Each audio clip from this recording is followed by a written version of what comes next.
जीवन में ऐसा प्रसंग अवश्य आता है कि सत्य कहने का निश्चय होता है हृदय में, किंतु मुख से सत्य निकल नहीं पाता।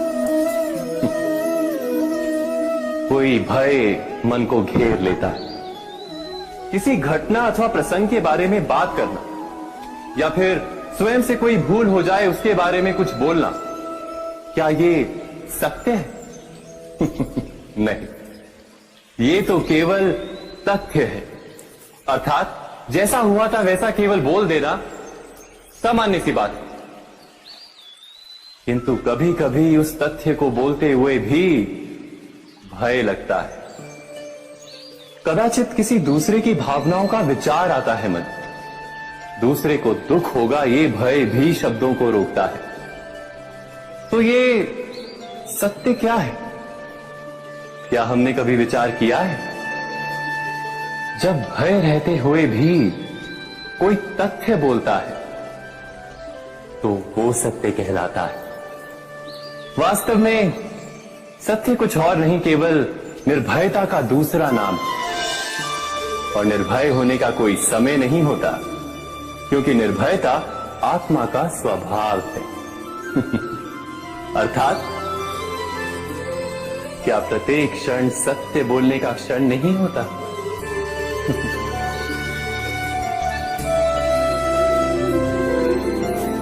स्वयं विचार कीजिए।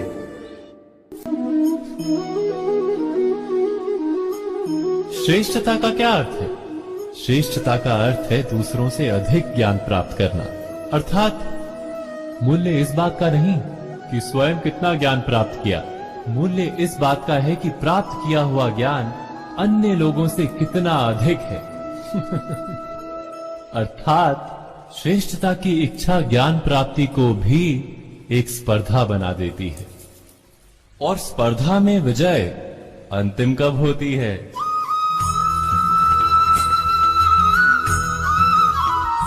कुछ समय के लिए तो श्रेष्ठ बना जा सकता है, किंतु सदा के लिए कोई श्रेष्ठ नहीं रह पाता। फिर वही असंतोष, पीड़ा और संघर्ष जन्म लेता है। किंतु श्रेष्ठ बनने के बदले यदि उत्तम बनने का प्रयत्न करें तो क्या होगा? उत्तम का अर्थ है कि जितना प्राप्त करने योग्य है वो सब प्राप्त करना, किसी से अधिक पाने की इच्छा से नहीं, मात्र आत्मा की तृप्ति हेतु कुछ प्राप्त करना। उत्तम के मार्ग पर किसी अन्य से स्पर्धा नहीं होती, स्वयं अपने आप से स्पर्धा होती है। अर्थात उत्तम बनने का प्रयत्न करने वाले को देर अबेर सारा ज्ञान प्राप्त हो जाता है, बिना प्रयत्न के ही वो श्रेष्ठ बन जाता है। किंतु जो श्रेष्ठ बनने का प्रयत्न करता है वो श्रेष्ठ बने या ना बने, उत्तम कभी नहीं बन पाता।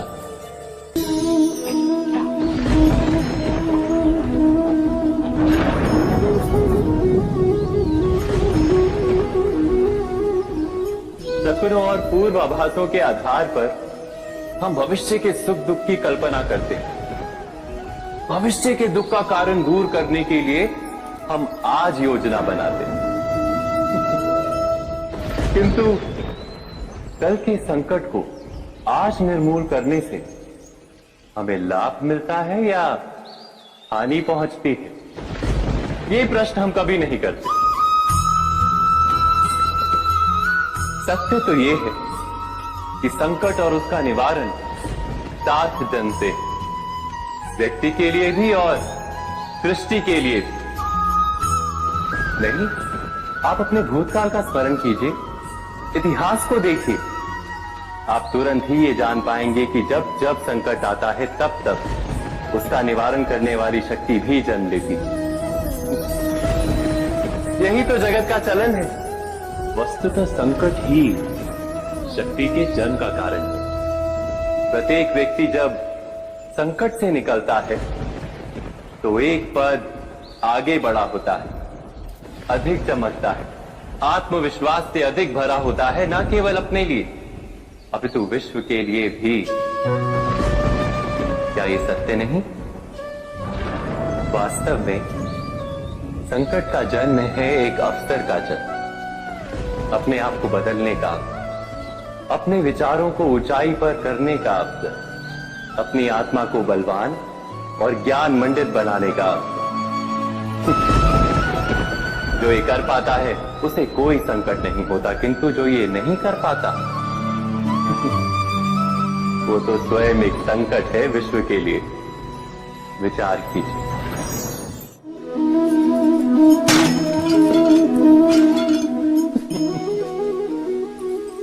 कभी कभी कोई घटना मनुष्य के जीवन की सारी योजनाओं को तोड़ देती और मनुष्य उस आघात को अपने जीवन का केंद्र मान लेता। पर क्या भविष्य मनुष्य की योजनाओं के आधार पर निर्मित होते हैं? नहीं।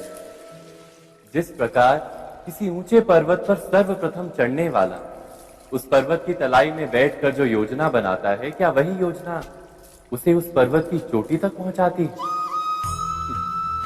नहीं। वास्तव में वो जैसे जैसे ऊपर चढ़ता है वैसे वैसे उसे नई नई चुनौतियां, नई नई विडंबनाएं, नए नए अवरोध मिलते हैं। प्रत्येक पद पर वो अपने अगले पद का निर्णय करता है। प्रत्येक पद पर उसे अपनी योजनाओं को बदलना पड़ता है। कहीं पुरानी योजना उसे खाई में ना ढकेल दे। वो पर्वत को अपने योग्य नहीं बना पाता, केवल स्वयं को पर्वत के योग्य बना सकता है। क्या जीवन के साथ भी ऐसा ही नहीं? जब मनुष्य जीवन में किसी एक चुनौती को, एक अवरोध को अपने जीवन का केंद्र मान लेता है, अपने जीवन की गति को ही रोक देता है, तो वो अपने जीवन में सफल नहीं बन पाता और ना ही सुख और शांति प्राप्त कर पाता। अर्थात जीवन को अपने योग्य बनाने के बदले स्वयं अपने को जीवन के योग्य बनाना ही सफलता और सुख का एकमात्र मार्ग नहीं। स्वयं विचार कीजिए।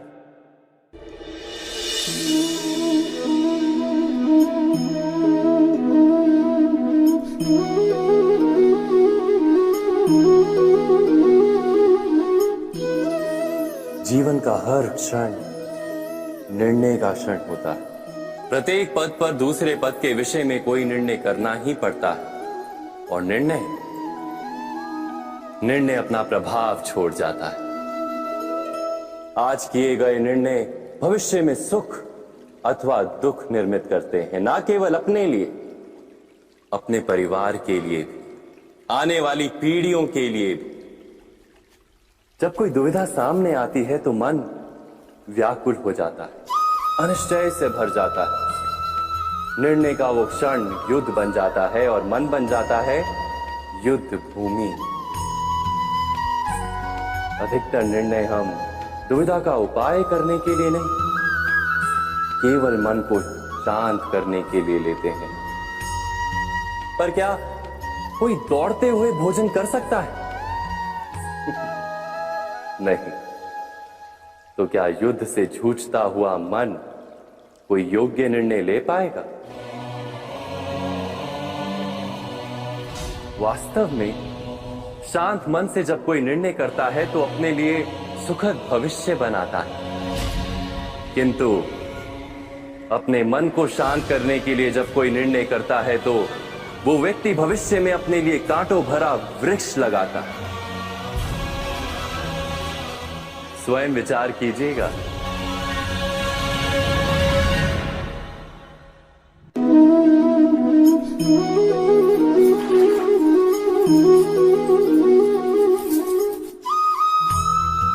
जीवन में आने वाले संघर्षों के लिए जब मनुष्य स्वयं को योग्य नहीं मानता, जब उसे अपने ही बल पर विश्वास नहीं रहता, तब वो सद्गुणों को त्याग कर दुर्गुणों को अपनाता है। वस्तुतः मनुष्य के जीवन में दुर्जनता जन्म ही तब लेती है जब उसके अंतर में आत्मविश्वास नहीं होता। आत्मविश्वास ही अच्छाई को धारण करता है। ये आत्मविश्वास है क्या?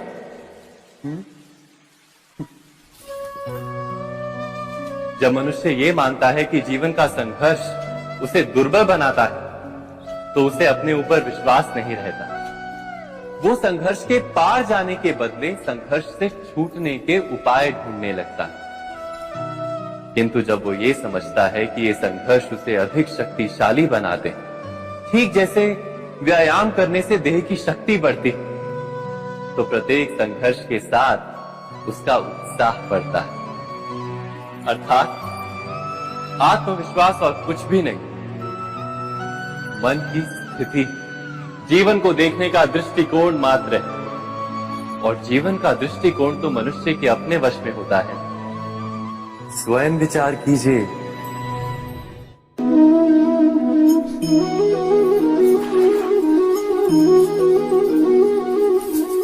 पिता सदा ही अपने संतान के सुख की कामना करते, उनके भविष्य की चिंता करते रहते। इसी कारणवश सदा ही अपने संतानों के भविष्य का मार्ग स्वयं निश्चित करने का प्रयत्न करते रहते। जिस मार्ग पर पिता स्वयं चला है, जिस मार्ग के कंकर पत्थर को स्वयं देखा है, मार्ग की छाया, मार्ग की धूप को स्वयं जाना है, उसी मार्ग पर उसका पुत्र भी चले, यही इच्छा रहती है हर पिता की। निस्संदेह उत्तम भावना है ये। किंतु 3 प्रश्नों के ऊपर विचार करना हम भूल ही जाते। कौन से प्रश्न? प्रथम प्रश्न, क्या समय के साथ प्रत्येक मार्ग बदल नहीं जाते? क्या समय सदा ही नई चुनौतियों को लेकर नहीं आता? तो फिर बीते हुए समय के अनुभव नई पीढ़ी को किस प्रकार लाभ दे सकते हैं? दूसरा प्रश्न, क्या प्रत्येक संतान अपने माता पिता की छवि होता है? हाँ, संतानों को संस्कार तो अवश्य माता पिता देते हैं, किंतु भीतर की क्षमता तो ईश्वर देते हैं। तो जिस मार्ग पर पिता को सफलता मिली है, विश्वास है कि उसी मार्ग पर उसकी संतानों को भी सफलता और सुख प्राप्त होगा। तीसरा प्रश्न, क्या जीवन के संघर्ष और चुनौतियां लाभकारी नहीं होती?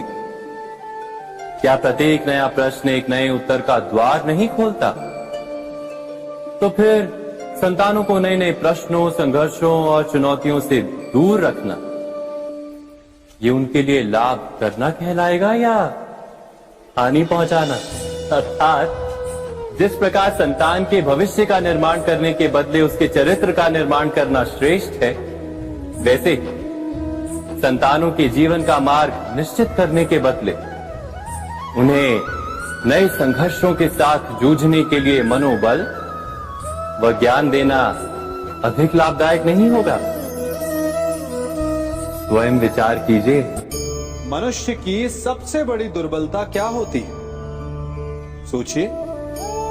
धन, प्रेम, अहंकार।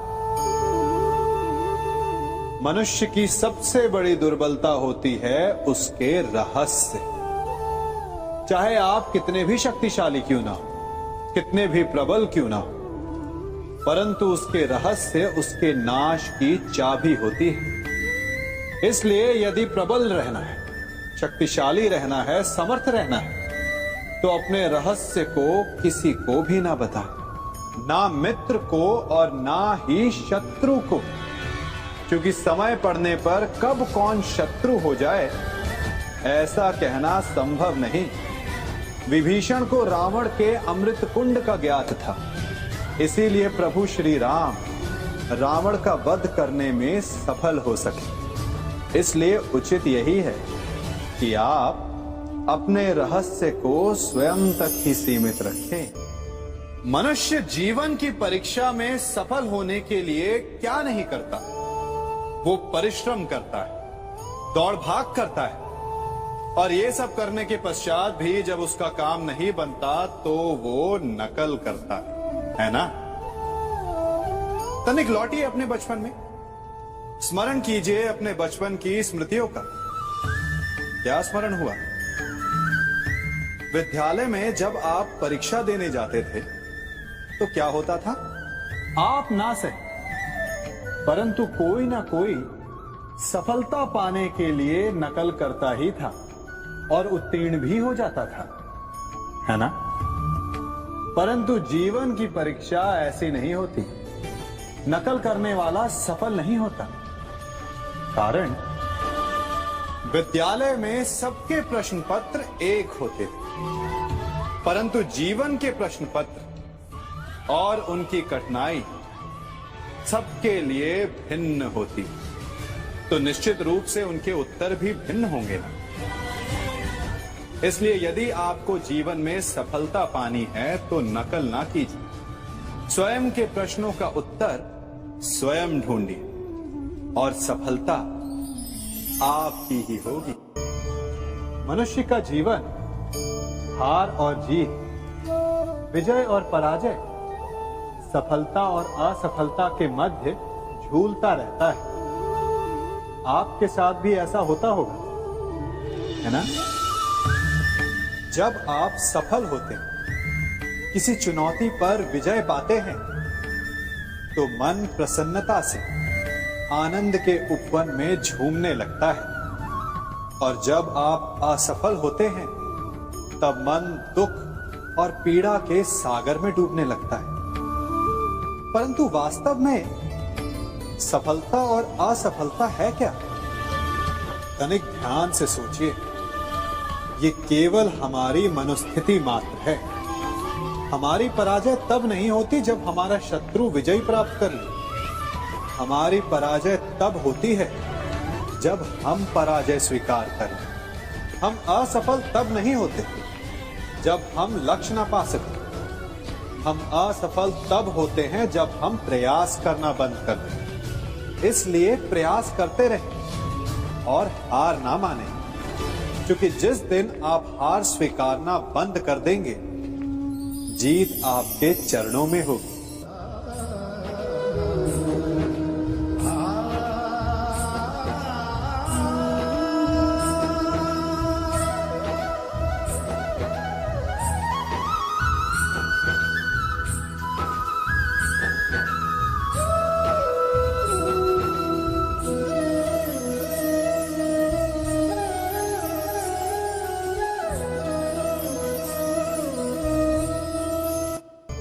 आप सबने बरगद के वृक्ष को तो देखा ही होगा। क्या आपको ज्ञात है, बरगद के वृक्ष के बीज का आकार राई से भी छोटा होता है। परंतु बरगद का वृक्ष संसार के महाकाय वृक्षों में जाना जाता है। जब उसका जन्म होता है, तब उसमें वो जटाएं, वो शाखाएं नहीं होती। परंतु जैसे जैसे उसका विस्तार होता है, जैसे जैसे वो अधिक शाखाओं का भार उठाता है, अधिक पत्तियों का सृजन करता है, वैसे वैसे उसकी शाखाएं जटाएं बनकर जड़ तक पहुंचती है और इस वृक्ष को सहारा देती है। ये जीवन का बहुत महत्वपूर्ण पथ है। बिना लोभ लालच शुभ कार्य करें, अन्य लोगों की सहायता करें। धीरे धीरे आपने जिनकी सहायता की, वो आपके सहायक बनते जाएं, आपकी जड़ों को और बलशाली बनाएंगे, आयु, मान और आकार बढ़ाएंगे। सहजीवन, सहायता और निष्काम कर्म आपको मृत्यु के पश्चात भी मरने नहीं देगा, आपको अमर रखेगा। हमारा शरीर प्रकृति का एक महान आविष्कार है।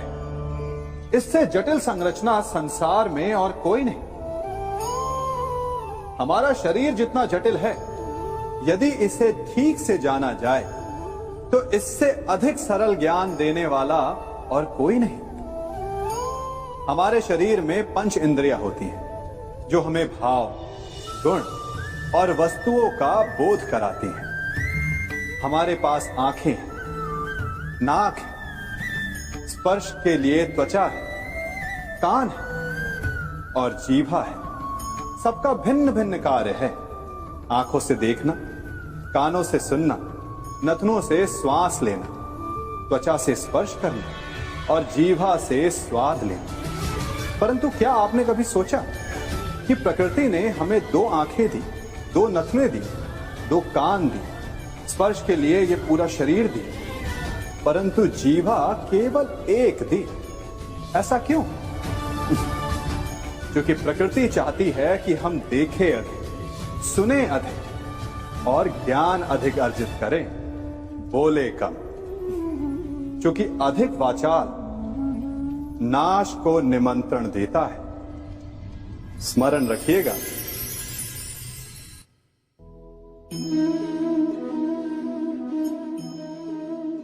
ये सदा यही कहते आए कि यदि आगे बढ़ना है तो अपनों का साथ दो। सत्य कहते हैं अपनों का साथ देना ही चाहिए, परंतु साथ देने से पूर्व ये अवश्य पहचान लेना चाहिए कि अपने हैं कौन। क्या अपने वही होते हैं जिनके साथ हमारा रक्त संबंध होता है, या अपने मित्र? अपने वो होते हैं जो हमें सद्कार्य के लिए प्रेरित करें, हमें आगे बढ़ाएं, हमारा साथ दें। और वो जिनका साथ देने से समाज का नाश, धर्म की हानि, वो सगे हो करके भी सगे नहीं होते। इसलिए जब अपनों की परिभाषा का चुनाव करें तो उन्हें अपना माने जो आपका साथ दे, उन्हें नहीं जो हमें अज्ञान के मार्ग पर ले जाएं।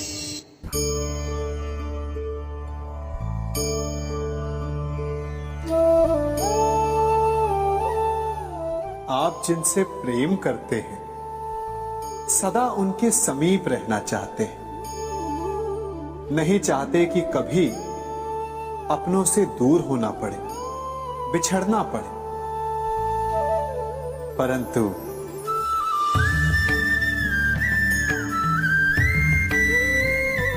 एक समय के पश्चात अपनों से दूर हो जाना उन्नति के लिए आवश्यक है।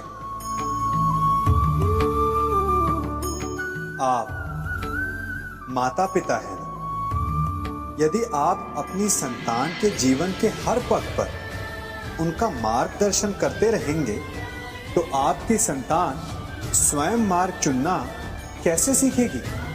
मार्ग के कांटों से स्वयं को बचाना कैसे सीखेगी? इसीलिए एक समय के पश्चात अपनों से बनाई गई दूरी सदा लाभदायक रहती है। आज मैं आप सबको एक कथा सुनाता हूं। एक दिन प्रातः एक व्यापारी अपने घर से निकला। घर से निकलते ही एक बिल्ली ने उस व्यापारी का मार्ग काट दिया। व्यापारी घबरा गया। वो फिर से घर लौट गया और शुभ घड़ी की प्रतीक्षा करने लगा। और जब वो पुनः अपने घर से निकला तब वो वाहन जा चुका था जिससे राजा तक पहुंचकर उसे भेंट देनी थी। राजा को भेंट नहीं मिली। राजा क्रोधित हो गए। राजा ने उस व्यापारी का व्यापार बंद करवा दिया। इस कारण व्यापारी क्रोधित होकर घर पर अपनी पत्नी से लड़ बैठा।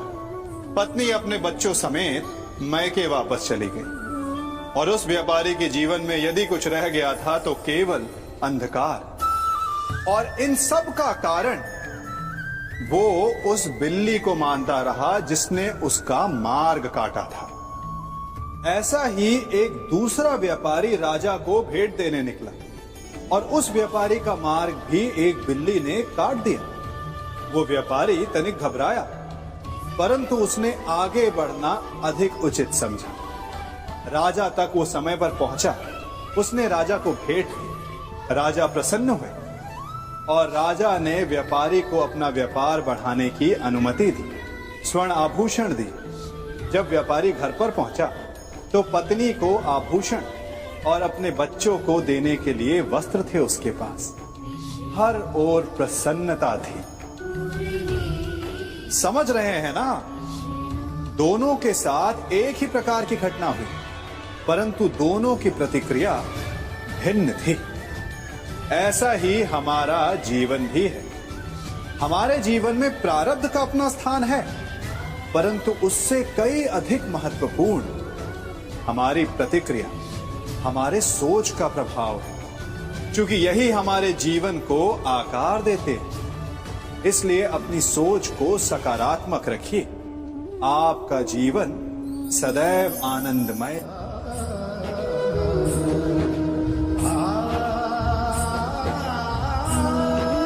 हम सभी अपने जीवन में कोई ना कोई कार्य करते हैं। कार्य करते हैं तो थकान की अनुभूति होती है, और यदि थकान ना उतरे तो कार्य करने का मन नहीं करता। हम आशा करते हैं कि कदाचित एक दिन में 24 के स्थान पर 26 घंटे होते तो आराम करने के लिए हमें और अधिक समय मिल जाता। हमें ऐसा अनुभव होता है कि हम बहुत अधिक कार्य कर रहे हैं, है ना? परंतु क्या आपने कभी सोचा है कि जो लोग संसार में सफल हैं, उनके पास भी सफल होने के लिए दिन में केवल 24 घंटे थे, तो फिर वो सफल क्यों हैं? इसका एक छोटा सा रहस्य है। वो कार्य चुनते हैं जो उन्हें प्रिय है, जिसे करने में उन्हें आनंद आता है। उन्हें लगता ही नहीं कि वो कार्य कर रहे हैं, उन्हें लगता है कि वो प्रतिपल आनंद मना रहे हैं। और जब आप आनंद मनाते हैं तो थकान कैसी?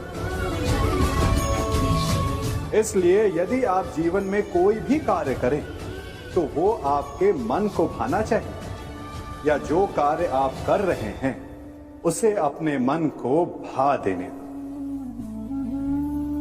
सफलता आपको मिलेगी।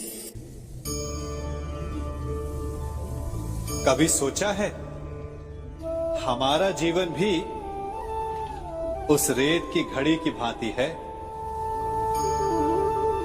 जो रेत नीचे गिर चुकी है वो हमारा अतीत है, जो अब भी ऊपर है वो हमारा आने वाला भविष्य है, और वर्तमान ये संकुचित स्थल है जहां से धीरे धीरे करके रेत गिर रही है। अर्थात हमारे पास जीने के लिए यही एक क्षण है।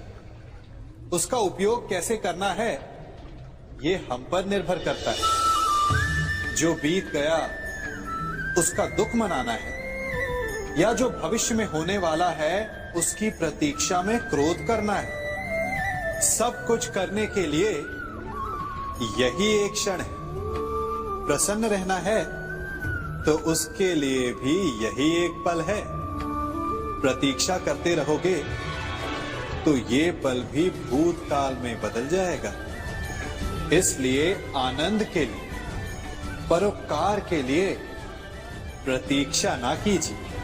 आपके पास जो पल है उनका भरपूर सदुपयोग कीजिए, क्योंकि इस घड़ी को पलटकर आप फिर से समय अवश्य गिन सकते हैं, परंतु अपना बीता हुआ समय आप वापस नहीं लौटा पाएंगे।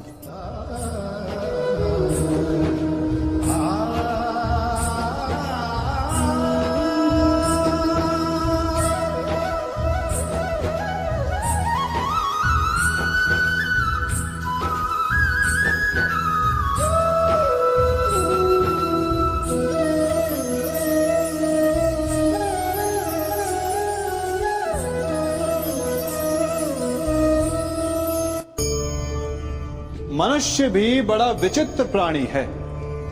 अपनों से नीचे के स्तर के लोगों को वो हे दृष्टि से देखता है, उनका उपहास उड़ाता है, उनसे बार बार कहता है कि तुम्हारा कुछ नहीं हो सकता, तुम भविष्य में कुछ नहीं कर पाओगे। जब मनुष्य के पास धन, संपत्ति, मान होता है तो वो दूसरों का आदर नहीं करता, परंतु वो एक बात भूल जाता है कि उससे भी अधिक शक्तिशाली कोई अस्तित्व में है, और वो है समय।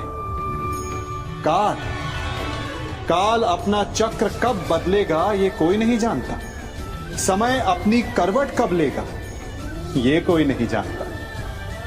कोयला भी समय के साथ साथ हीरे में परिवर्तित हो जाता है। इसलिए जीवन में कभी भी किसी का भी उपहास नहीं उड़ाना चाहिए।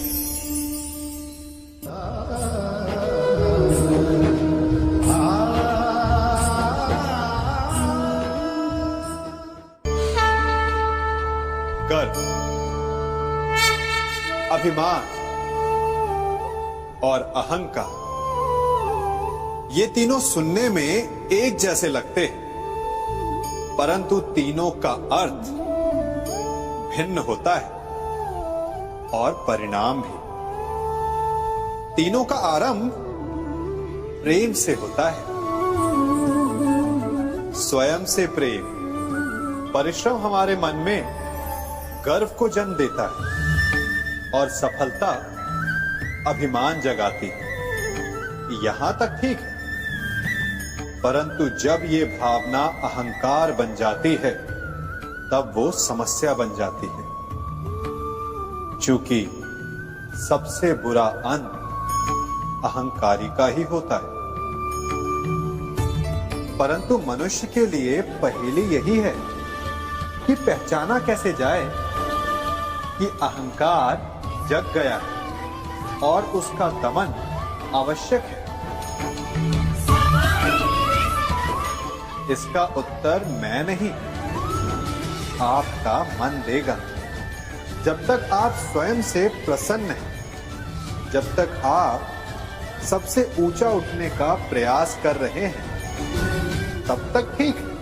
परंतु जब आपके मन में दूसरों को नीचा समझने का भाव आ जाए तो सावधान हो जाइए, क्योंकि यही अहंकार है जो वास्तव में आपको हीन कर रहा है।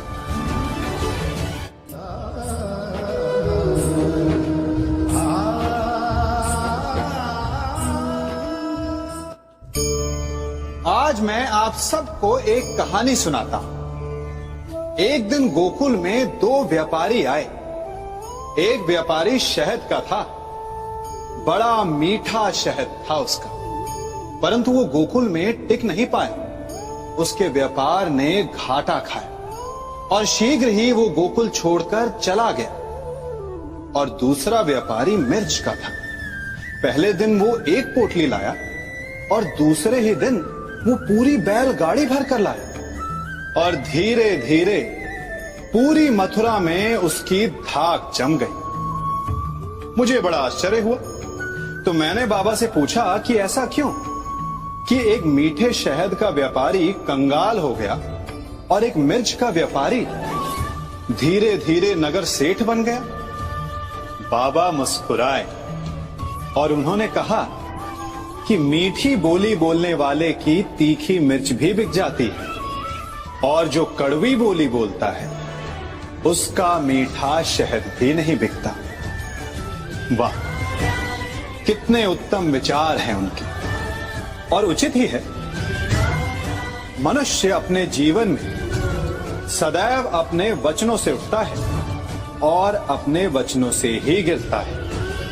इसलिए अपने जीवन में सदैव मीठी बोली बोलने का प्रयास कीजिए, आपका जीवन सरल हो जाएगा। मनुष्य की सबसे बड़ी दुर्बलता क्या होती है? सोचिए। धन, प्रेम, अहंकार। मनुष्य की सबसे बड़ी दुर्बलता होती है उसके रहस्य। चाहे आप कितने भी शक्तिशाली क्यों ना हो, कितने भी प्रबल क्यों ना हो, परंतु उसके रहस्य उसके नाश की चाबी होती है। इसलिए यदि प्रबल रहना है, शक्तिशाली रहना है, समर्थ रहना है, तो अपने रहस्य को किसी को भी ना बताए, ना मित्र को और ना ही शत्रु को, क्योंकि समय पड़ने पर कब कौन शत्रु हो जाए ऐसा कहना संभव नहीं। विभीषण को रावण के अमृत कुंड का ज्ञात था, इसीलिए प्रभु श्री राम रावण का वध करने में सफल हो सके। इसलिए उचित यही है कि आप अपने रहस्य को स्वयं तक ही सीमित रखें।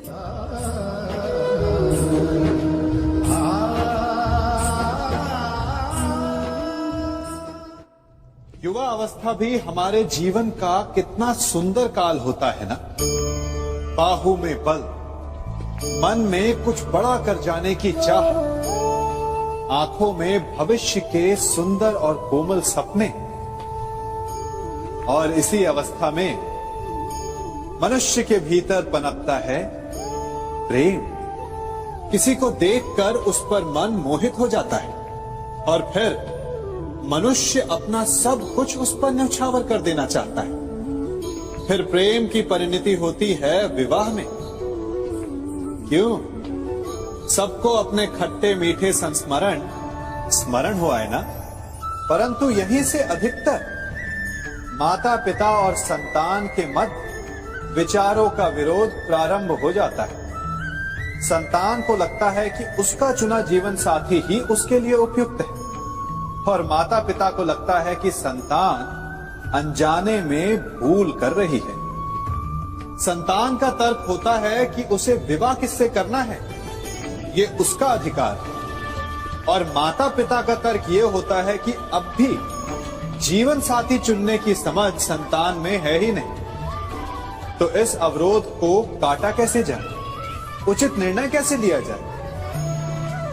इसका एक ही मार्ग है, अपने उत्तरदायित्व का भान और अपनों से बड़ों के मापदंडों का भान। विवाह करने से पूर्व यह जान लेना आवश्यक है कि विवाह केवल अपने प्रेम को पाने का मार्ग नहीं है, अपितु विवाह से जीवन का एक नया द्वार भी खुलता है और हर नए जीवन के साथ नए उत्तरदायित्व भी होते हैं। और यदि इन उत्तरदायित्वों को समझकर निर्णय लिया जाए तो विश्वास कीजिए, आपका दाम्पत्य जीवन आनंद से भरा रहेगा और आपको कभी यह पछतावा नहीं होगा कि आपने कोई अनुचित निर्णय लिया।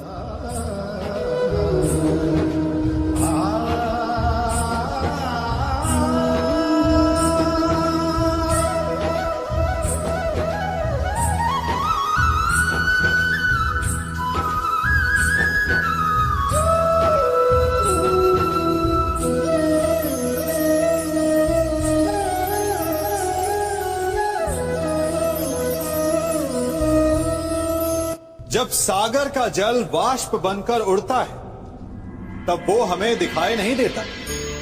मेघ उस जल को अपने भीतर छिपा लेते हैं, लंबी यात्रा करते हैं, प्रयास करते हैं कि वो जल सदा उनके भीतर छिपा रहे। परंतु जब वायु का वेग उन्हें उड़ाकर किसी पर्वत से ले जाकर के टकरा देता है, तब उन मेघों को बरसना ही पड़ता है, क्योंकि यही नियति है, यही प्रकृति है। क्योंकि जल को सागर में जाकर मिलना ही है। ठीक ऐसा ही हमारे साथ भी होता है। हम सत्य अपने मन के मेघों में चाहे जितना छिपाने का प्रयास कर लें, परंतु समय की आंधी उसे वास्तविकता के पर्वत से ले जाकर के टकराकर हमारे समक्ष ले ही आती है। जिस भय के कारण आप सत्य को सामने नहीं लेकर आना चाहते, एक दिन वही भय हमारे समक्ष आकर खड़ा हो जाता है और फिर हम लाचार हो जाते हैं, क्योंकि हमने उस भय का सामना करने की तैयारी नहीं की होती। इसलिए सत्य से भागे नहीं, उसे छिपाए भी नहीं, उसे स्वीकार करें। भविष्य की बड़ी विपत्ति से बच जाएंगे।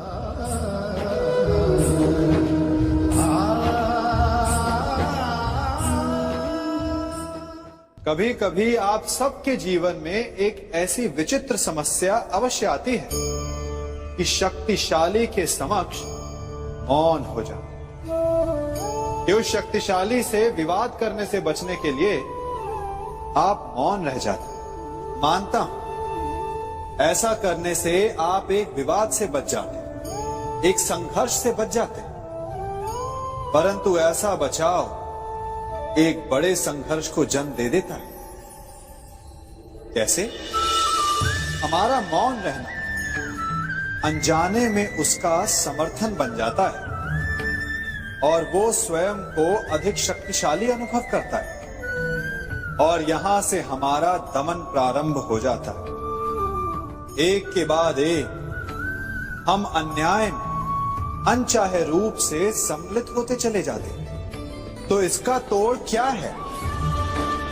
ये समझने के लिए ये जानना आवश्यक है कि ऐसी कौन सी बात है जो आपको विरोध करने से रोकती है।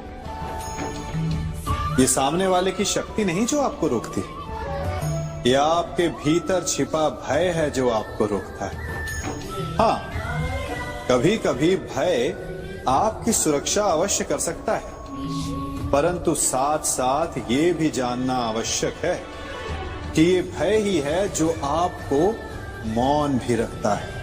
इसलिए अपने मन से भय को निकालिए और खुलकर अनीति का, अन्याय का विरोध कीजिए, और फिर देखिएगा आपका मन कितना मुक्त, कितना हल्का अनुभव करेगा।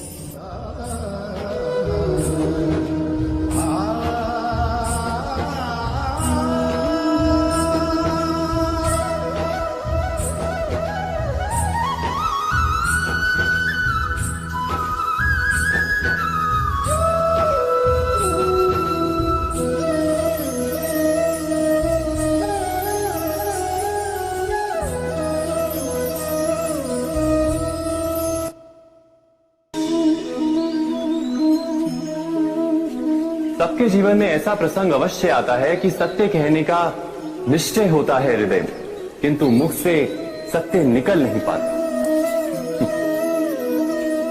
कोई भय मन को घेर लेता है। किसी घटना अथवा प्रसंग के बारे में बात करना, या फिर स्वयं से कोई भूल हो जाए उसके बारे में कुछ बोलना, क्या ये सत्य है? नहीं, ये तो केवल तथ्य है। अर्थात जैसा हुआ था वैसा केवल बोल देना सामान्य सी बात है। किंतु कभी कभी उस तथ्य को बोलते हुए भी भय लगता है। कदाचित किसी दूसरे की भावनाओं का विचार आता है मन, दूसरे को दुख होगा ये भय भी शब्दों को रोकता है। तो ये सत्य क्या है? क्या हमने कभी विचार किया है? जब भय रहते हुए भी कोई तथ्य बोलता है तो वो सत्य कहलाता है। वास्तव में सत्य कुछ और नहीं, केवल निर्भयता का दूसरा नाम है। और निर्भय होने का कोई समय नहीं होता, क्योंकि निर्भयता आत्मा का स्वभाव है। अर्थात क्या प्रत्येक क्षण सत्य बोलने का क्षण नहीं होता?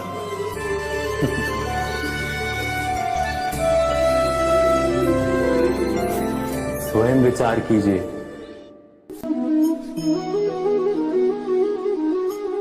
श्रेष्ठता का क्या अर्थ है?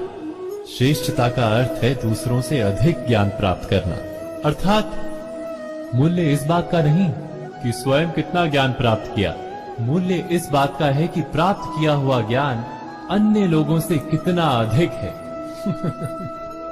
अर्थात श्रेष्ठता की इच्छा ज्ञान प्राप्ति को भी एक स्पर्धा बना देती है, और स्पर्धा में विजय अंतिम कब होती है?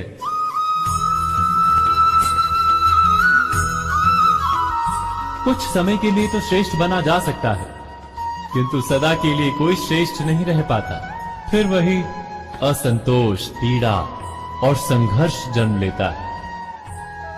किंतु श्रेष्ठ बनने के बदले यदि उत्तम बनने का प्रयत्न करें तो क्या होगा? उत्तम का अर्थ है कि जितना प्राप्त करने योग्य है वो सब प्राप्त करना, किसी से अधिक पाने की इच्छा से नहीं, मात्र आत्मा की तृप्ति हेतु कुछ प्राप्त करना।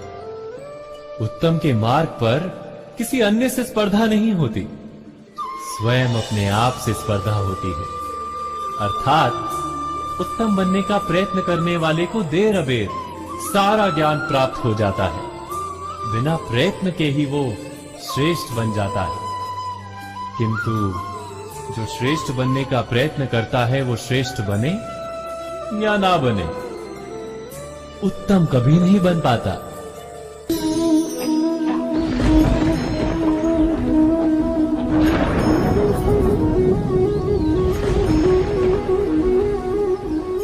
सपनों और पूर्वाभासों के आधार पर हम भविष्य के सुख दुख की कल्पना करते हैं। भविष्य के दुख का कारण दूर करने के लिए हम आज योजना बनाते हैं। किंतु कल के संकट को आज निर्मूल करने से हमें लाभ मिलता है या हानि पहुंचती है, ये प्रश्न हम कभी नहीं करते। सत्य तो ये है कि संकट और उसका निवारण सात जन से, व्यक्ति के लिए भी और सृष्टि के लिए भी। नहीं, आप अपने भूतकाल का स्मरण कीजिए, इतिहास को देखिए, आप तुरंत ही ये जान पाएंगे कि जब जब संकट आता है तब तब उसका निवारण करने वाली शक्ति भी जन्म लेती है। यही तो जगत का चलन है। वस्तुतः संकट ही शक्ति के जन्म का कारण है। प्रत्येक व्यक्ति जब संकट से निकलता है तो एक पद आगे बढ़ा होता है, अधिक चमकता है, आत्मविश्वास से अधिक भरा होता है, न केवल अपने लिए अपितु विश्व के लिए भी। क्या ये सत्य नहीं? वास्तव में संकट का जन्म है एक अवसर का जन्म, अपने आप को बदलने का, अपने विचारों को ऊंचाई पर करने का अवसर, अपनी आत्मा को बलवान और ज्ञान मंडित बनाने का अवसर। जो ये कर पाता है उसे कोई संकट नहीं होता, किंतु जो ये नहीं कर पाता वो तो स्वयं एक संकट है विश्व के लिए। विचार कीजिए।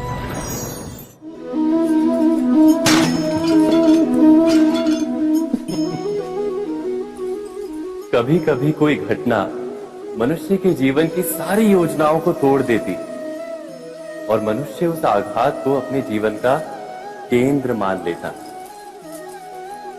पर क्या भविष्य मनुष्य की योजनाओं के आधार पर निर्मित होते हैं? नहीं। जिस प्रकार किसी ऊंचे पर्वत पर सर्वप्रथम चढ़ने वाला उस पर्वत की तलाई में बैठकर जो योजना बनाता है, क्या वही योजना उसे उस पर्वत की चोटी तक पहुंचाती है? नहीं। वास्तव में वो जैसे जैसे ऊपर चढ़ता है वैसे वैसे उसे नई नई चुनौतियां, नई नई विडंबनाएं, नए नए अवरोध मिलते हैं। प्रत्येक पद पर वो अपने अगले पद का निर्णय करता है। प्रत्येक पद पर उसे अपनी योजनाओं को बदलना पड़ता है। कहीं पुरानी योजना उसे खाई में ना ढकेल दे। वो पर्वत को अपने योग्य नहीं बना पाता, केवल स्वयं को पर्वत के योग्य बना सकता है। क्या जीवन के साथ भी ऐसा ही नहीं? जब मनुष्य जीवन में किसी एक चुनौती को, एक अवरोध को अपने जीवन का केंद्र मान लेता है, अपने जीवन की गति को ही रोक देता है, तो वो अपने जीवन में सफल नहीं बन पाता और ना ही सुख और शांति प्राप्त कर पाता। अर्थात जीवन को अपने योग्य बनाने के बदले स्वयं अपने को जीवन के योग्य बनाना ही सफलता और सुख का एकमात्र मार्ग नहीं। स्वयं विचार कीजिए।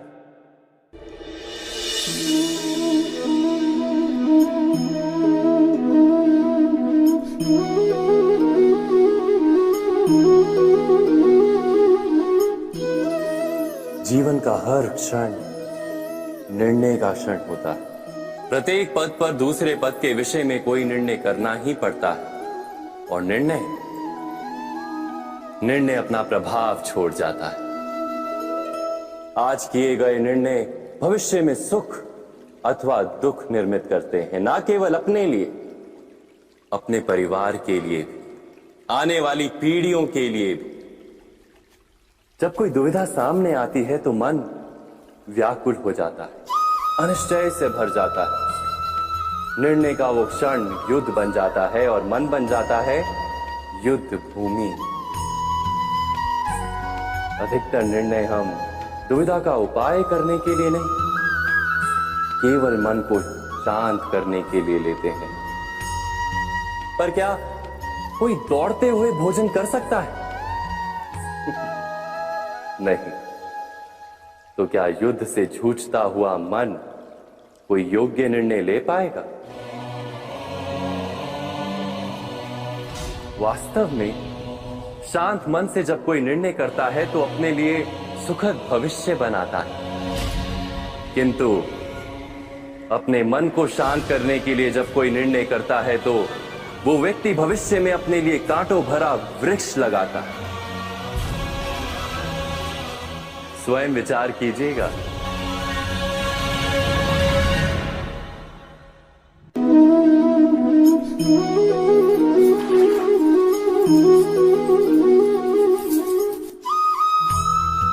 जीवन में आने वाले संघर्षों के लिए जब मनुष्य स्वयं को योग्य नहीं मानता, जब उसे अपने ही बल पर विश्वास नहीं रहता, तब वो सद्गुणों को त्याग कर दुर्गुणों को अपनाता है। वस्तुतः मनुष्य के जीवन में दुर्जनता जन्म ही तब लेती है जब उसके अंतर में आत्मविश्वास नहीं होता। आत्मविश्वास ही अच्छाई को धारण करता है। ये आत्मविश्वास है क्या?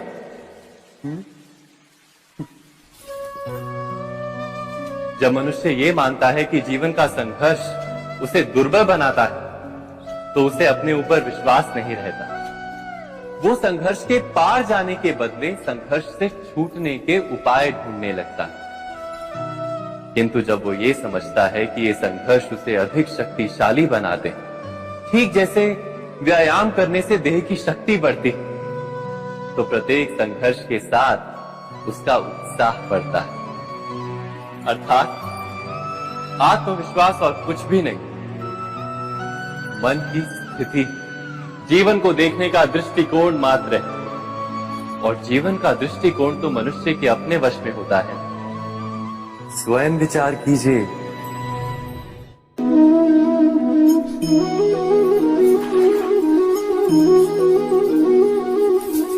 पिता सदा ही अपने संतान के सुख की कामना करते हैं, उनके भविष्य की चिंता करते रहते हैं। इसी कारणवश सदा ही अपने संतानों के भविष्य का मार्ग स्वयं निश्चित करने का प्रयत्न करते रहते हैं। जिस मार्ग पर पिता स्वयं चला है, जिस मार्ग के कंकर पत्थर को स्वयं देखा है, मार्ग की छाया, मार्ग की धूप को स्वयं जाना है, उसी मार्ग पर उसका पुत्र भी चले, यही इच्छा रहती है हर पिता की। निस्संदेह उत्तम भावना है ये, किंतु 3 प्रश्नों के ऊपर विचार करना हम भूल ही जाते। कौन से प्रश्न? प्रथम प्रश्न, क्या समय के साथ प्रत्येक मार्ग बदल नहीं जाते? क्या समय सदा ही नई चुनौतियों को लेकर नहीं आता? तो फिर बीते हुए समय के अनुभव नई पीढ़ी को किस प्रकार लाभ दे सकते हैं? दूसरा प्रश्न, क्या प्रत्येक संतान अपने माता पिता की छवि होता है? हाँ, संतानों को संस्कार तो अवश्य माता पिता देते हैं, किंतु भीतर की क्षमता तो ईश्वर देते हैं। तो जिस मार्ग पर पिता को सफलता मिली है, विश्वास है कि उसी मार्ग पर उसकी संतानों को भी सफलता और सुख प्राप्त होगा। तीसरा प्रश्न, क्या जीवन के संघर्ष और चुनौतियां लाभकारी नहीं होती? क्या प्रत्येक नया प्रश्न एक नए उत्तर का द्वार नहीं खोलता? तो फिर संतानों को नए नए प्रश्नों, संघर्षों और चुनौतियों से दूर रखना, ये उनके लिए लाभ करना कहलाएगा या हानि पहुंचाना? अर्थात जिस प्रकार संतान के भविष्य का निर्माण करने के बदले उसके चरित्र का निर्माण करना श्रेष्ठ है, वैसे संतानों के जीवन का मार्ग निश्चित करने के बदले उन्हें नए संघर्षों के साथ जूझने के लिए मनोबल व ज्ञान देना अधिक लाभदायक नहीं होगा? स्वयं विचार कीजिए। मनुष्य की सबसे बड़ी दुर्बलता क्या होती है? सोचिए। धन, प्रेम, अहंकार। मनुष्य की सबसे बड़ी दुर्बलता होती है उसके रहस्य। चाहे आप कितने भी शक्तिशाली क्यों ना हो, कितने भी प्रबल क्यों ना हो, परंतु उसके रहस्य उसके नाश की चाबी होती है। इसलिए यदि प्रबल रहना है, शक्तिशाली रहना है, समर्थ रहना है, तो अपने रहस्य को किसी को भी ना बताए, ना मित्र को और ना ही शत्रु को, क्योंकि समय पड़ने पर कब कौन शत्रु हो जाए ऐसा कहना संभव नहीं। विभीषण को रावण के अमृत कुंड का ज्ञात था, इसीलिए प्रभु श्री राम रावण का वध करने में सफल हो सके। इसलिए उचित यही है कि आप अपने रहस्य को स्वयं तक ही सीमित रखें। मनुष्य जीवन की परीक्षा में सफल होने के लिए क्या नहीं करता? वो परिश्रम करता है, दौड़ भाग करता है, और ये सब करने के पश्चात भी जब उसका काम नहीं बनता तो वो नकल करता है ना? तनिक लौटिए अपने बचपन में, स्मरण कीजिए अपने बचपन की स्मृतियों का। क्या स्मरण हुआ? विद्यालय में जब आप परीक्षा देने जाते थे तो क्या होता था? आप ना सही, परंतु कोई ना कोई सफलता पाने के लिए नकल करता ही था और उत्तीर्ण भी हो जाता था, है ना? परंतु जीवन की परीक्षा ऐसी नहीं होती। नकल करने वाला सफल नहीं होता। कारण विद्यालय में सबके प्रश्न पत्र एक होते थे, परंतु जीवन के प्रश्न पत्र और उनकी कठिनाई सबके लिए भिन्न होती, तो निश्चित रूप से उनके उत्तर भी भिन्न होंगे ना। इसलिए यदि आपको जीवन में सफलता पानी है तो नकल ना कीजिए, स्वयं के प्रश्नों का उत्तर स्वयं ढूंढिए और सफलता आपकी ही होगी। मनुष्य का जीवन हार और जीत, विजय और पराजय, सफलता और असफलता के मध्य झूलता रहता है। आपके साथ भी ऐसा होता होगा, है ना? जब आप सफल होते हैं, किसी चुनौती पर विजय पाते हैं, तो मन प्रसन्नता से आनंद के उपवन में झूमने लगता है, और जब आप असफल होते हैं तब मन दुख और पीड़ा के सागर में डूबने लगता है। परंतु वास्तव में सफलता और असफलता है क्या? तनिक ध्यान से सोचिए। ये केवल हमारी मनोस्थिति मात्र है। हमारी पराजय तब नहीं होती जब हमारा शत्रु विजय प्राप्त कर ले। हमारी पराजय तब होती है जब हम पराजय स्वीकार करें। हम असफल तब नहीं होते जब हम लक्ष्य ना पा सके। हम असफल तब होते हैं जब हम प्रयास करना बंद कर दें। इसलिए प्रयास करते रहें और हार ना माने, क्योंकि जिस दिन आप हार स्वीकारना बंद कर देंगे, जीत आपके चरणों में होगी।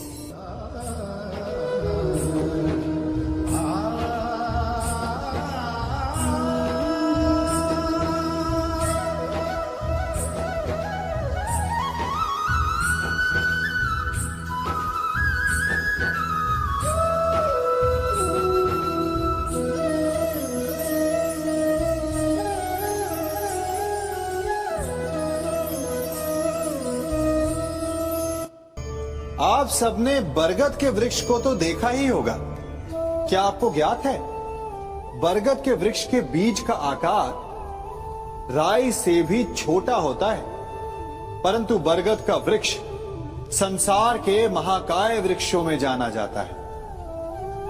जब उसका जन्म होता है तब उसमें वो जटाएं, वो शाखाएं नहीं होती, परंतु जैसे जैसे उसका विस्तार होता है, जैसे जैसे वो अधिक शाखाओं का भार उठाता है, अधिक पत्तियों का सृजन करता है, वैसे वैसे उसकी शाखाएं जटाएं बनकर जड़ तक पहुंचती है और इस वृक्ष को सहारा देती है। ये जीवन का बहुत महत्वपूर्ण पथ है। बिना लोभ लालच शुभ कार्य करें, अन्य लोगों की सहायता करें। धीरे धीरे आपने जिनकी सहायता की वो आपके सहायक बनते जाएं, आपकी जड़ों को और बलशाली बनाएंगे। आयु, मान और आकार बढ़ाएंगे। सहजीवन, सहायता और निष्काम कर्म आपको मृत्यु के पश्चात भी मरने नहीं देगा, आपको अमर रखेगा। हमारा शरीर प्रकृति का एक महान आविष्कार है। इससे जटिल संरचना संसार में और कोई नहीं। हमारा शरीर जितना जटिल है, यदि इसे ठीक से जाना जाए तो इससे अधिक सरल ज्ञान देने वाला और कोई नहीं। हमारे शरीर में पंच इंद्रियां होती हैं जो हमें भाव, गुण और वस्तुओं का बोध कराती हैं। हमारे पास आंखें हैं, नाक है, स्पर्श के लिए त्वचा है, कान है और जीभा है। सबका भिन्न भिन्न कार्य है। आंखों से देखना, कानों से सुनना, नथनों से श्वास लेना, त्वचा से स्पर्श करना और जीभा से स्वाद लेना। परंतु क्या आपने कभी सोचा कि प्रकृति ने हमें 2 आंखें दी, 2 नथने दी, 2 कान दी, स्पर्श के लिए ये पूरा शरीर दी, परंतु जीभा केवल 1 दी? ऐसा क्यों? क्योंकि प्रकृति चाहती है कि हम देखें अधिक, सुने अधिक और ज्ञान अधिक अर्जित करें, बोले कम। क्योंकि अधिक वाचाल नाश को निमंत्रण देता है। स्मरण रखिएगा।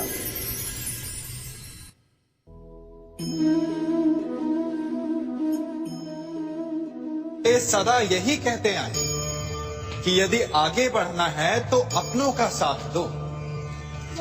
सत्य कहते हैं, अपनों का साथ देना ही चाहिए, परंतु साथ देने से पूर्व ये अवश्य पहचान लेना चाहिए कि अपने हैं कौन।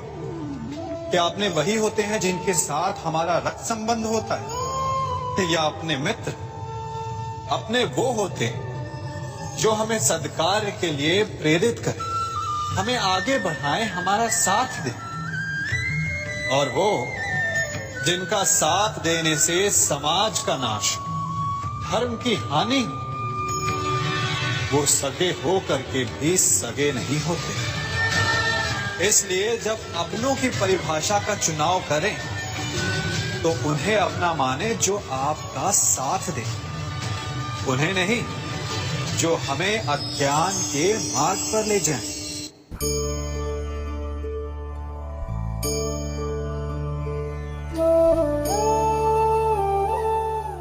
आप जिनसे प्रेम करते हैं, सदा उनके समीप रहना चाहते हैं, नहीं चाहते कि कभी अपनों से दूर होना पड़े, बिछड़ना पड़े।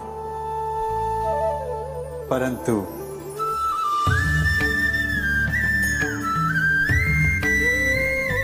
एक समय के पश्चात अपनों से दूर हो जाना उन्नति के लिए आवश्यक है। आप माता पिता हैं। यदि आप अपनी संतान के जीवन के हर पग पर उनका मार्गदर्शन करते रहेंगे तो आपकी संतान स्वयं मार्ग चुनना कैसे सीखेगी? मार्ग के कांटों से स्वयं को बचाना कैसे सीखेगी? इसीलिए एक समय के पश्चात अपनों से बनाई गई दूरी सदा लाभदायक रहती है। आज मैं आप सबको एक कथा सुनाता हूं। एक दिन प्रातः एक व्यापारी अपने घर से निकला।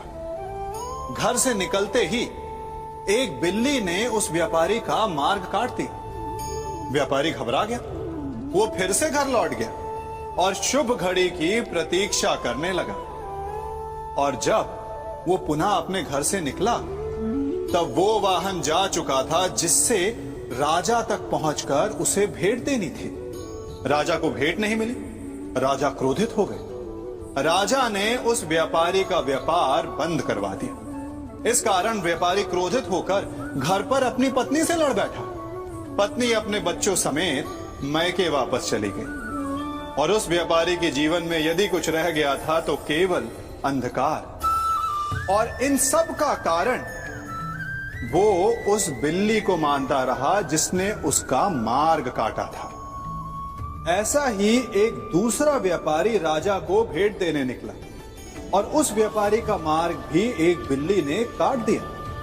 वो व्यापारी तनिक घबराया, परंतु उसने आगे बढ़ना अधिक उचित समझा। राजा तक वो समय पर पहुंचा। उसने राजा को भेंट दी। राजा प्रसन्न हुए और राजा ने व्यापारी को अपना व्यापार बढ़ाने की अनुमति दी, स्वर्ण आभूषण दी। जब व्यापारी घर पर पहुंचा तो पत्नी को आभूषण और अपने बच्चों को देने के लिए वस्त्र थे उसके पास। हर ओर प्रसन्नता थी। समझ रहे हैं ना? दोनों के साथ एक ही प्रकार की घटना हुई, परंतु दोनों की प्रतिक्रिया भिन्न थी। ऐसा ही हमारा जीवन भी है।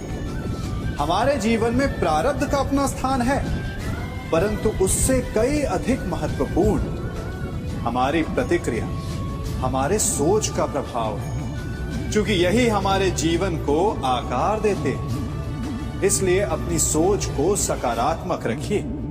आपका जीवन सदैव आनंदमय।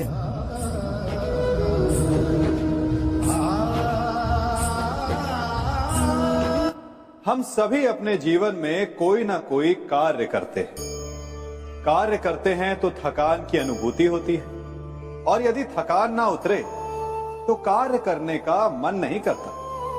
हम आशा करते हैं कि कदाचित एक दिन में 24 के स्थान पर 26 घंटे होते तो आराम करने के लिए हमें और अधिक समय मिल जाता। हमें ऐसा अनुभव होता है कि हम बहुत अधिक कार्य कर रहे हैं, है ना? परंतु क्या आपने कभी सोचा है कि जो लोग संसार में सफल हैं, उनके पास भी सफल होने के लिए दिन में केवल 24 घंटे थे? तो फिर वो सफल क्यों है? इसका एक छोटा सा रहस्य है।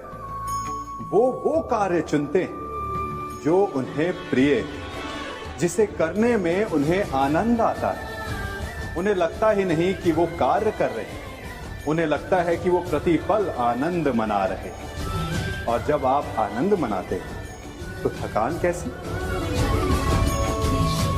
इसलिए यदि आप जीवन में कोई भी कार्य करें तो वो आपके मन को भाना चाहिए, या जो कार्य आप कर रहे हैं उसे अपने मन को भा देने दो। सफलता आपको मिलेगी। कभी सोचा है हमारा जीवन भी उस रेत की घड़ी की भांति है? जो रेत नीचे गिर चुकी है वो हमारा अतीत है। जो अब भी ऊपर है वो हमारा आने वाला भविष्य है। और वर्तमान ये संकुचित स्थल है जहां से धीरे धीरे करके रेत गिर रही है। अर्थात हमारे पास जीने के लिए यही एक क्षण है। उसका उपयोग कैसे करना है ये हम पर निर्भर करता है। जो बीत गया उसका दुख मनाना है, या जो भविष्य में होने वाला है उसकी प्रतीक्षा में क्रोध करना है। सब कुछ करने के लिए यही एक क्षण है। प्रसन्न रहना है तो उसके लिए भी यही एक पल है। प्रतीक्षा करते रहोगे तो ये पल भी भूतकाल में बदल जाएगा। इसलिए आनंद के लिए, परोपकार के लिए प्रतीक्षा ना कीजिए। आपके पास जो पल है उनका भरपूर सदुपयोग कीजिए, क्योंकि इस घड़ी को पलटकर आप फिर से समय अवश्य गिन सकते हैं, परंतु अपना बीता हुआ समय आप वापस नहीं लौटा पाएंगे।